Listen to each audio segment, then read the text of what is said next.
NRATV with Grant Stinchfield. Hi there, folks. Welcome to the program. We all know fake news is what the mainstream media pushes. It's become commonplace to not report on anything based on fact, but you won't believe who is complaining about fake news now. The socialistic ding-dong darling Alexandria Ocasio-Cortez. Apparently her whining about not being able to afford an apartment in D.C. until she gets a paycheck, apparently all her factual gaffes, and now a story about a potential primary opponent has her miffed the media would dare call her out. Truth is, I'm surprised they do, which has proved to me that even this congressional greenhorn and her lack of experience is too much for even leftists in the media to take. Maybe. Ocasio-Cortez tweeted this. One disappointment about D.C. is the gossip that masquerades as reporting. This story has not a single named or verifiable source, only one on-the-record comment, which is a denial. My dad had a name for junk articles like this, birdcage lining. Birdcage lining is actually what I call her policies on just about everything, but I find this tweet absolutely humorous in its irony. Welcome to D.C., Alexandria, where even the devious left will eat their own if frustration with them grows too strong to bear. So Donald Trump Jr. weighed in on that tweet. He's always snarky. Listen to what he tweeted. Welcome to our world. You think that's bad? Imagine what it's like when they actually hate you. Good stuff. Joining me now is the managing editor for the Media Research Center, Brittany Hughes. Brittany, welcome to the program. Thanks so much. You know, this is actually, it's funnier because it's true. This is the young, didn't she just say that she's going to take a mental health break and she hasn't, how did she put it, been inaugurated to Congress yet, I think is how she put it. This young woman hasn't even stepped foot into her new job yet, and she's already starting to fall apart.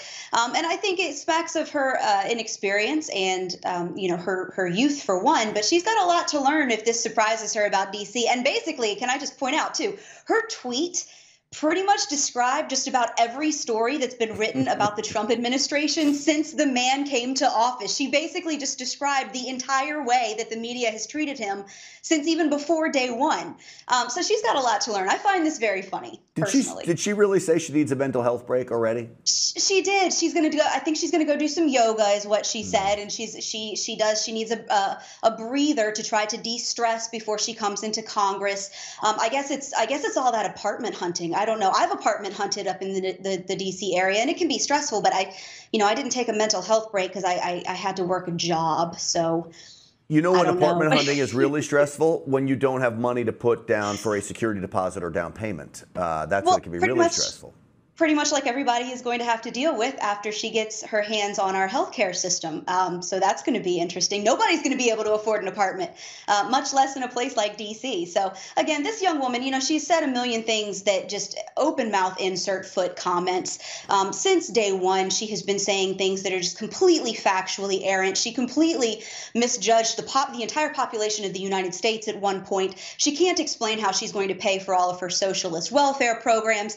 This is a young woman that hasn't had any answers. Her policies completely fall apart when she's pushed on them at all, and that's if she's pushed on them. It's very rarely that she is pushed on them. And so, really, if anybody can complain of unfair journalism, it's not this young woman, because she has basically had the red carpet rolled out for her by the media. And, Trump Jr. is right. Imagine what they would do if they actually hated you. You don't even have to imagine. All you have to do is look at how they've treated the Trump administration for the last 2 years. All right. So next on the hit parade here, the biggest disappointment to me in Hollywood, because I love most of this guy's movies, Robert DeNiro. He was on CNN. Listen. I know what kind of person this guy is. He's a New Yorker who I never would want to meet, never want to meet him, and now he's president. It's disgraceful, but we'll get past it. It'll be one of those things that'll be like a nightmare that you remember. I'll be with my trainer, we'll be 5 years from now saying, remember all that stuff, how terrible it was? And at least I lived to see the time when this will all pass, like any nightmare. So there you have Robert DeNiro. All right, if we can put a freeze frame up of him. This just goes to show you, I don't know whether the guy is senile or what, but if you look at the entire clip, I don't think he looked at the camera once. And when you're saying something like this, you want to look into the eyes of the people you're talking to. In this case, it's the viewers. He couldn't do it. He couldn't do it because he knows he's just pushing this total Hollywood liberal nonsense. They're like zombies, Brittany. Zombies is what they are, and I throw Robert De Niro right into that mix. Yeah, that was the first thing I noticed when I watched this clip. I actually had to go back to it and watch it again to understand what he was saying. Because the first thing I noticed was he can't even see the camera. I was wondering if he even realized that he knew he was being filmed or just recorded. My biggest question here is why in the world, I mean, if you look at CNN, this is a 10-minute segment. Why in the world does anybody still care what Robert De Niro has to say? Of course, you know, the man's a private citizen. He's entitled to his opinion. That's fine. But this man he's not an expert on anything other than to, you know, maybe how to teach an improv class. He's not a political analyst. He's not an expert voice. So why in the world they pull him on to just spew this garbage? He doesn't even have an opinion as to why he hates Trump, which also I'll point out. Did you notice how he said, you know, I know who this man is. By the way, I've never met him. Right. I'm not sure how you know who someone is if you've never even met him. This is what the left does. This is leftist Hollywood. They live in a reality that is completely different from the average American, and then they wonder why they don't relate to the average American and why the average American doesn't necessarily care about their opinions. This is a prime example of why. Why should we care what he has to say about this when he can't even form a cogent thought? Well, apparently the media says if you make millions of dollars, then that makes you an expert on everything. It goes for athletes, it goes for movie stars. All right, last one. Trump hates Christmas. Of course he does, right? This is CNN at its worst.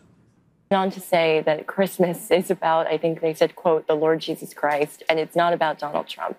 And that may explain his sort of aversion to celebrating this on a regular basis. I don't know if that's true, but this person does have more insight perhaps than I do or any other reporter does based on who they are.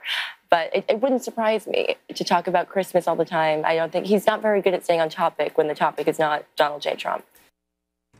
I mean, unbelievable. They actually consider this to be a topic, that they have some source that says Donald Trump doesn't like Christmas parties, hence he doesn't like Christmas, hence he's evil, hence he hates America. This is the kind of thing we get from CNN, not to be surprised, Brittany. Yeah, well, I mean, if the first lady puts up Christmas trees, then she's bad. If he avoids a Christmas party, then he's bad. These people can't win for losing. I would just like to point out that the White House has actually hosted a slew of events around Christmas this year and has played host to tens of thousands of Americans coming through to see the decorations. They did cancel the media's White House Christmas party, which I find hilarious. So maybe the media is miffed about that. But look, you know, going back to what we talked about earlier with Ocasio-Cortez saying, you know, these are completely unsourced stories that have no basis in fact. Again, you see this time and time again with the coverage of the Trump administration. Look, I don't know if Donald Trump loves Christmas or not. I don't really care what his favorite holiday is. I know a lot of people who get fed up with the commercialization of Christmas. It doesn't mean they hate it. But to say things like, I mean, what is there not anything else in the world going on that the media could be talking about other than rumors over whether or not Donald Trump hates Christmas? I mean, you know, this is the same side of the ideological fence that's constantly finding things to complain about that are oppressive or offensive about Christmas. So, you know, I don't know. It's almost too ridiculous to talk about at this point. It proves that the bottom of the barrel has a basement. Let's just put it that way. Do you know what I hate about Christmas? Oh no! What do you hate about Christmas? Drunk coworkers at Christmas parties. They annoy me. Is that a problem at NRATV? No, it's not. Not here, of course not. This is going back to when I worked in mainstream media over there at NBC5. That was a huge problem here in Dallas. And then, of course, I hate taking down Christmas decorations. I hate taking them down. And I usually have somebody else put them up, and then I'm usually forced to try to box them. Yeah, I hate the shopping. That's why I just go on Amazon. Shopping. But everything else I love about Christmas. Everything else I love. Well, then Merry Christmas to you. I feel like we need to say that because I'm probably not going to see you before Christmas. And I know that offends everybody. So I'll just say it again. Merry Christmas. And if it's cold outside, invite your girl to stay in with you because who wants to send her out in a blizzard? That's terrible. It's terrible. It's terrible. It's terrible. And pour a glass of wine, too. Merry Christmas to you, Brittany Hughes. And we will see you, if not before the new year, we'll certainly see you after. Great work this year. Keep it up. Thanks so much, Grant. That's going to do it for us. Merry Christmas to all of you. We're back here in just about 50 minutes, though. And then we'll do it all over again. Only different topics. And I don't know how we can do any better than that, though. Brittany's great, isn't she? I'm Grant Stinchfield for NRATV. See you in a little bit.